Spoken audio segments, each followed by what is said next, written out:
দেখো বন্ধুরা, বারান্দায় একটা পাখি কি সুন্দর বাসা করেছে, আর বাসার মধ্যে দুটো ডিমও দিয়েছে।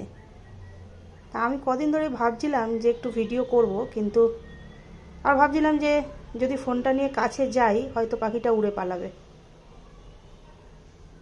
আজকে আস্তে আস্তে ফোনটা নিয়ে ভিডিওটা করতে এলাম।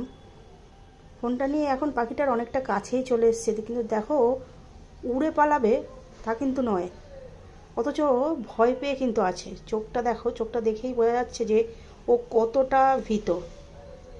তবুও উড়ে পালাচ্ছে না, কারণ ডিমগুলো ছেড়ে ও উড়ে পালাবে না। সে যাই হয়ে যাক, আমি খানিকটা আশ্চর্যই হলাম। এখানে জল আর চাল দেওয়া হয়েছে ওর খাওয়ার জন্য।